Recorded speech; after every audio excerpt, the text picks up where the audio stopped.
வாங்க ஃப்ரெண்ட், ஜிஆர்டிக்கு உங்களை அன்புடன் வரவேற்கும். மீண்டும் தங்கத்தோட விலையும் வெள்ளியோட விலையும் பார்த்தீங்கன்னா தொடர்ந்து சரிஞ்சிட்டு இருக்க வரல. இது மேற்கொண்டு சரியறதுக்கான வாய்ப்புகள் எவ்வளோ இருக்குது, எந்த அளவுக்கு சரியும் அப்படிங்கிறத பற்றிலாம் தெரிஞ்சுக்க நம்ம சேனலை சப்ஸ்கிரைப் பண்ணுங்கள். வீடியோவுக்கு ஒரே ஒரு லைக் போடுங்க. வெள்ளி விலையை பொறுத்த வரைக்கும் ஒரு கிராம் 299 ரூபாய் 90 பைசாவாக காணப்படுது.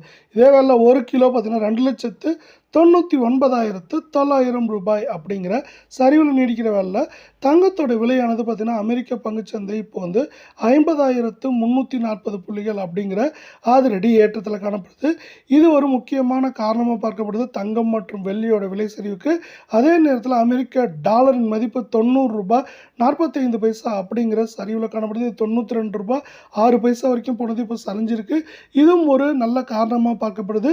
தங்கம் மற்றும் வெள்ளியோட விலை சரிவுக்கு 24 தங்கத்தோட விலையை பொறுத்த வரைக்கும் ஒரு கிராம் 15,905 ரூபாய் அப்படிங்கிற சரிவிலையும், 8 கிராம் அதாவது சவரன் விலை 1,27,240 அரை பவுன் 63,620 ரூபாயாக இருக்குது.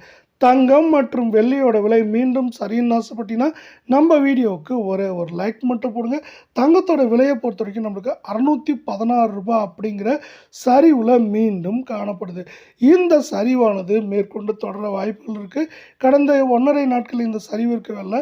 மேற்கொண்டு இந்த வாரத்தில் பொறுத்த வரைக்கும் ஏற்றம் சரிவாக இருந்தாலும் சரிய வாய்ப்புகள் அதிகமாக இருக்குது. 1,28,000 29,000 1,20,000 23,000 அப்படிங்கிற ரேஞ்சில் இருக்க வாய்ப்புகள் இருக்க சூழலில் 22 தங்கத்தோட விலையை பொறுத்த வரைக்கும் ஒரு கிராம் 14,579 ரூபாய் அப்படிங்கிற சரிவு பாதையிலையும், சவரன் விலை 1,16,632 அரை பவுனோட விலை 58,316 காணப்படுது.